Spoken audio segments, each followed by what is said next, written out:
sedekah akbar dengan 1000 anak yatim dan penghafal Quran. Belum pernah dibuat nih di Pontianak. Gitulah, minta restu sama Mak. Mak, boleh enggak Mak, abang mau bikin sedekah akbar 1000 anak yatim. Bagus tuh, tak pernah ada di Pontianak.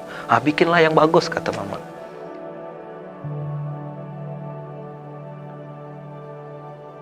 Ada ayat Al-Quran yang sampai sekarang saya selalu gunakan dan selalu saya sampaikan kepada kawan-kawan. Surat 47 ayat 7. Intan surullaha yansurukum wa yuthabbit aqdamakum. Jika engkau menolong agama Allah, maka Allah akan menolong.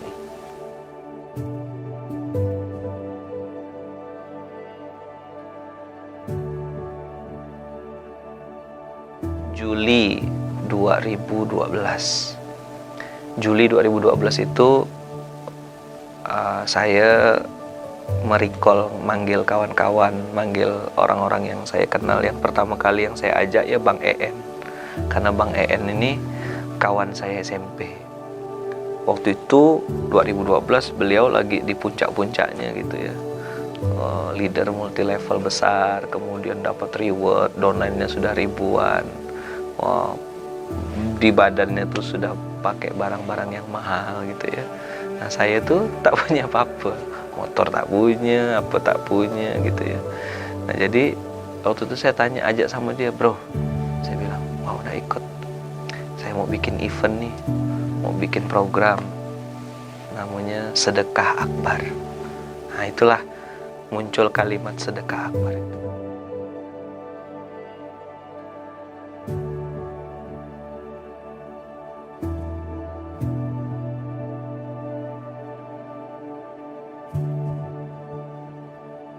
Satu momen beliau ngajakin ada sebuah majelis tentang Al-Quran.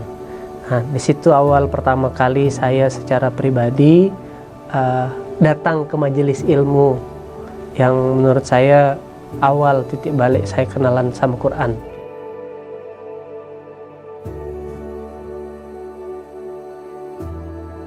Sisa uang dari sedekah akbar itulah ada kurang lebih ada berapa puluh juta gitu. Itu yang saya dengan Lutfi dan Fras dengan Bang Awal berempat, kami waktu itu keliling-keliling ke pondok-pondok pesantren. Jadi gayanya waktu itu ngerasa kayak jadi orang kaya gitu ya. Nanya, Ustadz, pondok ini perlu apa? Perlu air bersih. Oke, bikinkan sumur bor, Ompi, keluarkan duit. Bikinkan sumur bor dari uang sisa itu. Lalu datang lagi ke panti asuhan. Waktu itu yang pondok pertama yang kita datang itu Mu'tasim Billah Purnama. Nah, di Mu'tasim Billah Purnama inilah saya kenal sama Ustadz Yahya. Pondok waktu itu masih 70 santri. Cerita beliau, bahwasanya pondok itu dirintis dengan karpet, terpal, di sekelilingnya dikasih garam supaya tidak kena ular. Nah, Ustadz Yahya waktu itu cerita sama saya, cerita tentang ada 2 beradik yang jadi tonggak awal gerakan infak beras sebenarnya. Jadi Ustadz Yahya waktu itu cerita bahwasanya ada 2 beradik yang itu tuh umurnya 4,5 tahun dengan 6 tahun. Bapak ibunya meninggal dunia karena kecelakaan, jadi yatim piatu, dan dia dipelihara oleh kakeknya. Cuma kakeknya belum muslim, non muslim. Ustadz Yahya dapat informasi bahwasanya kakeknya ini akan menjual mereka berdua ini. Mau dijual adik beradik ini. Sudah transaksi, kakeknya sedang pergi ke satu daerah gitu kan, mau dijual. Nah, Ustadz Yahya H-1 sudah duluan ngambil anak ini dalam kondisi anak ini tidak pakai baju karena baru dikeluarkan dari dalam hutan. Dari dalam kampung itu, pedalaman, dibawa ke dalam mobil tuh dalam kondisi tidak pakai baju karena memang diselamatkan oleh tetangga-tetangganya karena tahu kakeknya mau jual. Nah, yang bikin kesal adalah adik mereka yang nomor 3, yang perempuan tuh umurnya baru 1,5 tahun. Baru 1,5 tahun, dijual sama kakek kandungnya sendiri, itu harganya 1,5 juta. Gara-gara kakeknya itu kalah main judi. Harus bayar hutang judi, maka dia jual cucunya. Cucu yang ketiga, nomor 3 sudah dijual, sudah berhasil dijual 1,5 juta. Nah, dia mau jual lagi cucunya yang 2 ini. Tapi keburu diselamatkan oleh Ustadz Yahya. Nah, cerita ini bikin otak saya kontraksi gitu. Oh, saya bilang aku nih banyak masalah, tapi dengar cerita ini akhirnya saya jadi sering main-main ke pondok beliau itu, ke pondoknya Ustadz Yahya, masih zaman Tanah Merah waktu itu di Mu'tasim Billah. Begitu sampai ke sana, saya langsung masuk ke dapurnya. Nah, masuk dapur itulah saya nengok berasnya patah-patah. Saya nengok berasnya ada kutunya. Saya nengok berasnya tuh ya, sangat jauh dari kata-kata layak, sudah bau apek. Saya tanya sama Ustadz, kenapa berasnya? Mohon maaf ya jelek gini Ustadz. Lalu ceritalah beliau, sekarang tuh Ustadz katanya santri kita tambah banyak, anak-anak ini tidak semuanya mampu dan sebagian besar gratis. Kita nerima apa nih, kalau kita beli beras yang bagus, lauknya tak ada. Waktu itu otak saya tidak ada mikir macam-macam, Bang Kakak. Hanya pikirnya, ya udah Bismillah, Ustadz tolong doakan. Tolong doakan, nanti biar kami yang bantu carikan berasnya. Ustadz Yahya mengajar di pondok, ngurus pondok, biar kami yang carikan. Nah, itulah cikal bakal adanya gerakan infak beras. Waktu itu saya putuskan, saya bilang kayaknya ngurus anak yatim nih, inilah dunia saya. Kayaknya inilah nih fase hidup saya yang harus saya mulai.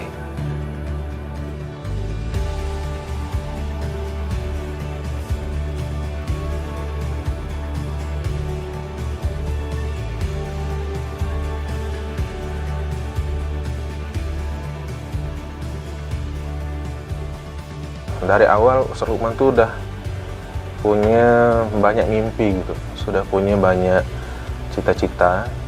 Rompi katanya kan, mau enggak kalau kita jadi saudagar beras katanya. Pikiran saya saat itu saudagar beras mungkin jualan beras.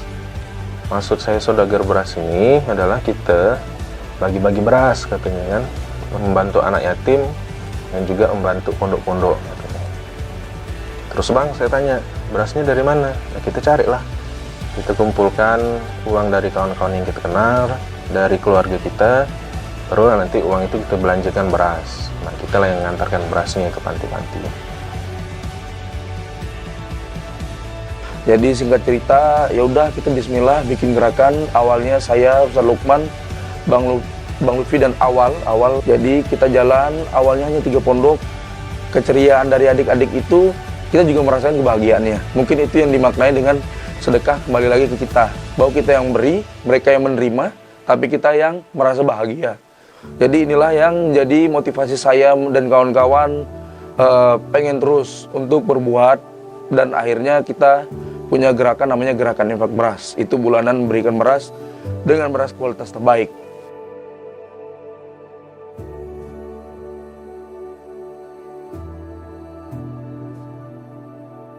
Di situ hanya kita diajak gabung. Pak Nur Hasan tuh bilang, saya itu punya masjid, saya ada bikin masjid. Ada bikin masjid namanya Masjid Munzalah Mubarokan. Tapi masjidnya sepi. Beliau menawarkan kepada Ustadz Lukman untuk menggarap lah, membesarkan dan istilahnya mengaktifkan fungsi masjid itu. Nah, itu Masjid Munzalah Mubarokan tadi. Ashabul Yamin hanya tadinya Ustadz Lukman, sementara yang punya masjid ini adalah Bang Nur Hasan. Dileburlah menjadi sebuah yayasan yang mentayungi semuanya, yaitu Pondok Modern Munzalan Ashabul Yamin.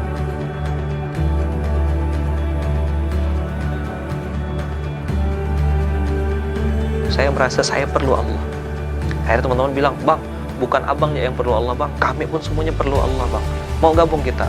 Tak ada bayar, tak ada gajinya sini. Siap Bang, kami akan korbankan waktu, tenaga. Jadi ada yang di multimedia, ada yang di marketing, ada yang apa, semuanya berjuang fight untuk menuju ke Allah ini, cari muka sama Allah. Aku tak dapat uang, tapi kok aku bahagia gitu. Berulang-ulang gitu, berulang-ulang. Ya Allah, aku ini perlu pertolongan Allah, aku ini perlu utang lunas, aku ini perlu penyakit sembuh, aku ini perlu muncul lagi ke permukaan setelah sekian banyak fitnah dan lain-lain. Berangkat dari buku Mustal Miskin itu, Ustadz mulai akhirnya dakwanya bukan hanya sekarang di Pontianak, kajian Hijrah Day atau klik yang dikolaborasi antara Kak Mira sama Ustadz Lukman ini, disitulah bagaimana mengajak orang untuk beramal soleh. Dan akhirnya terjadilah namanya Paskas. Sudah ada lebih dari 37 koperasi Indonesia.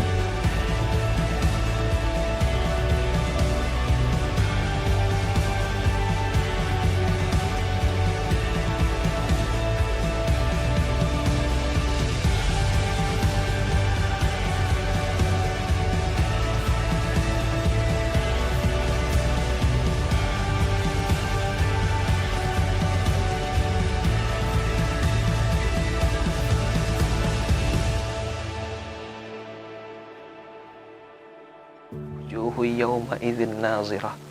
Wajah-wajah ahli surga itu hari itu, kata Allah, akan melihat wajahnya Allah, akan bertemu dengan Allah langsung. Bagaimana bangga perasaannya ketika kita bertemu dengan Allah yang menciptakan kita.